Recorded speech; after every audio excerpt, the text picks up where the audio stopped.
کافی عرصے سے یہ محسوس کیا جا رہا ہے، اس پہ کافی سارے آرٹیکل بھی آنا شروع ہو گئے ہیں، جو خاص طور پہ جو ڈیولپنگ کنٹریز ہیں ان کے جو کلینیشنز ہوتے ہیں، ان کی جو ڈیسیجن میکنگ ہوتی ہے، وہ جو اسٹیٹسٹیکل ڈیٹا ہوتا ہے اس کی بیس پہ ایک ہونا شروع ہو گئی ہے. یعنی کہ اسٹیٹسٹیکل ڈیٹا کو بڑے کروڈلی مینر میں آپ اپنی کلینکل پریکٹس میں لینا شروع کر دیتے ہیں، اور اسی سے انفر کر کے آپ اپنی ٹریٹمنٹ جو رجیم ہے وہ بنانا شروع کر دیتے ہیں. انڈیویجولائزڈ ڈاکٹر کی ہم بات کر رہے ہیں، اس میں کسی پروفیشنل باڈی کی یا گائیڈ لائنس کی ہم بات نہیں کر رہے ہیں، وہ ایک الگ ڈیبیٹ ہے. وہ جسٹیفائڈ ہوتا ہے کہ اسٹیٹسٹیکل ڈیٹا کو آپ لیتے ہیں، اس کی بیس پہ اگر آپ سمجھتے ہیں کہ جس کی ویراسٹی ٹھیک ہے، اس کو آپ اسٹیبلش کر لیتے ہیں کہ ڈیٹا جو ہے نا اسٹرانگ ڈیٹا ہے، اس کی بیس پہ آپ گائیڈ لائنس بناتے ہیں. ان گائیڈ لائنس کو لے کے اگر آپ پریکٹس کرتے ہیں دیٹس فائن، وہ ریکمینڈڈ ہے. لیکن ایک ڈیٹا کو آپ نے لیا، اسٹیٹسٹیکل ڈیٹا لیا، اسی کی بنیاد پہ آپ نے اپنی جو کلینکل ججمنٹ ہے، کلینکل ڈیسیجن میکنگ آپ نے کرنا شروع کر دی. That is very very dangerous practice. یہ بالکل نہیں ہونی چاہیے. اس میں بنیادی طور پہ کیا ہوتا ہے، ایک بات ہمیں سمجھنی چاہیے. جتنے بھی آپ کو اسٹیٹیشین ملیں گے، جتنے بھی آپ کو ریسرچر ملیں گے، ایک بات وہ آپ کو لازمی کہیں گے کہ دیکھیں جی، یہ جو اسٹیٹسٹیکل ڈیٹا ہوتا ہے that is not for clinical practice. یہ بہت ہی بنیادی رول ہے اسٹیٹ کا. آپ ویریفائی کریں اس چیز کو، دیکھیں آپ کو ساری جو اسٹیٹیشن ہے اسی چیز پہ ایگریڈ ملیں گے کہ وہ آپ کی انڈیویجول پیشنٹ کی کلینکل پریکٹس اور کلینکل کیئر کے لیے نہیں ہوتا، وہ ریسرچر کے لیے ہوتا ہے کہ جو اس ڈیٹا کو ایویلویٹ کریں، دیکھیں، اس کی میٹا انالیسز کریں، اور اس سے لے کے آگے جو فردر ایک پول بنتا ہے اس کی بیس پہ گائیڈ لائنز بنتی ہیں. ان گائیڈ لائنز کو پھر آپ پروپیگیٹ کرتے ہیں اور پروفیشنل باڈیز ان کو اون کرتی ہیں، اس کی بیس پہ آپ پریکٹس کرتے ہیں. لیکن ایک اسٹیٹسٹیکل ڈیٹا ایک ڈاکٹر نے اٹھایا، اپنی پریکٹس میں لاگو کرنا شروع کر دیا، یہ بہت ہی خطرناک ہے.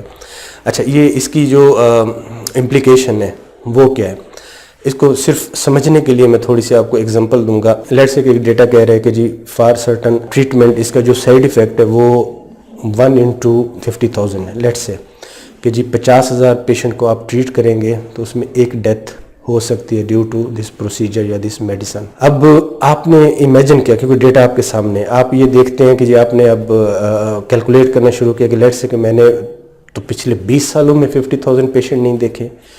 ان کیس اگر 20 سالوں میں ایک مارٹیلٹی ہو گئی، یا فیوچرسٹک ہو کے جب آپ سوچتے ہیں لیٹ سے کہ اگلے 20 ایئر میں 50,000 پیشنٹ دیکھوں گا یا اسیس کروں گا، ان میں سے ایک مارٹیلٹی ہو جاتی ہے تو نو بگ ڈیل. یہ تھاٹ پروسیس میں آپ کو بتا رہا ہوں، کلینیشین کا تھاٹ پروسیس کیسے کام کرتا ہے. لیکن ایک بات ذہن میں رکھیں، جب یہ مارٹیلٹی ہو جاتی ہے، گاڈ فاربیڈن، خدا نخواستہ، یہ پھر اس اسٹیٹ کو نہیں فالو کرتی. Now it is 100% mortality for you. Clinician کے لیے یہ پھر 100% مارٹیلٹی ہے نا، آپ کے سامنے ایک مارٹیلٹی ہوئی ہے، کوئی آپ سے اسٹیٹ نہیں پوچھے گا، کوئی آپ سے ڈیسیجن میکنگ نہیں پوچھے گا. Now it's your liability. اسی چیز کو آپ فردر ایکسٹینڈ کریں. لیٹ سے کہ جی ہم کہتے ہیں due to certain illness, late سے کہ جی کوئی ہارٹ ایلمنٹ ہے، اس کی جو مارٹیلٹی ہوتی ہے اس کی وجہ سے وہ 1/1 لاکھ ہے، یعنی 100,000 میں ایک ڈیتھ ہو سکتی ہے اگر یہ بیماری ہو جائے. فائن، ٹھیک ہے، اسٹیٹسٹیکلی ہم نے ڈیبیٹ کی، بات کی، دیٹس فائن. ہمیں لگے کہ ریئر ایونٹ ہے، ٹھیک ہے، ہو گیا. اب جسٹ امیجن کریں جب وہ ہمارے کسی فیملی ممبر کو ہوتی ہے، کسی گھر والے کو وہی ایلنس ہوتی ہے جس کی ہم اسٹیٹ کی بات کر رہے ہیں. جسٹ امیجن کریں کہ وہ ہمارے لیے اب کیا اسی ریشو میں ہم اس کو دیکھ رہے ہیں، کیا اس کا امپیکٹ اسی ریشو میں آئے گا 1/100,000؟ نیور. وہ 100% مارٹیلٹی ہے میرے لیے، میری فیملی ممبر کے لیے وہ 100%. اب میرے سامنے بالکل ایک سچائی بن کے سامنے آ گئی ہے. تو یہ میں نے جیسے آپ کو ایگزامپل دی ہے مارٹیلٹی کو لے کے. اسی طرح کوئی بھی ڈیسیجن میکنگ جب آپ کرتے ہیں تو اس کو اسٹیٹسٹیکل جو آپ کے انالیسز ہوتے ہیں ان کی بیس پہ نہ کریں، کیونکہ وہ اس میں بہت سی چیزیں ہوتی ہیں. Statistical data is for researchers, for statisticians. اس کے اوپر جو پھر فردر گائیڈ لائنس بنتی ہے وہ بھی بڑے ریگورس پروسیس کے تھرو بنتی ہیں. اس کی کرٹیک بڑا ایک اعلیٰ درجے کی ہوتی ہے. الٹیمیٹلی وہ گائیڈ لائن میں آ کے چلتی ہیں، اور guidelines time to time change بھی ہوتی رہتی ہیں.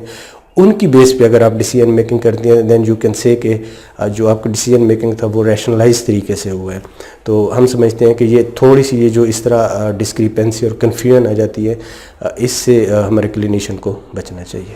امید ہے آپ کو یہ ویڈیو پسند نہیں ہوگی. اپنے کمنٹس ضرور کیجئے گا, شیئر کیجئے گا ویڈیو اپنے دوستوں کے ساتھ, اور اگر آپ کو میں کوئی ایسی چیز نظر آتی ہے جس کے بارے میں آپ کوئی کویسچن کرنا چاہتے ہیں وہ بھی ضرور بتائیے گا. اگر آپ نے چینل کو ابھی تک سبسکرائب نہیں کیا تو سبسکرائب کر لیں, بیل بٹن ہے وہ دبا دیں تاکہ جو ہی ہم کوئی ویڈیو اپلوڈ کرتے ہیں وہ آپ کو فوری طور پہ دیکھنے کے قابل ہو پائے. بہت شکریہ.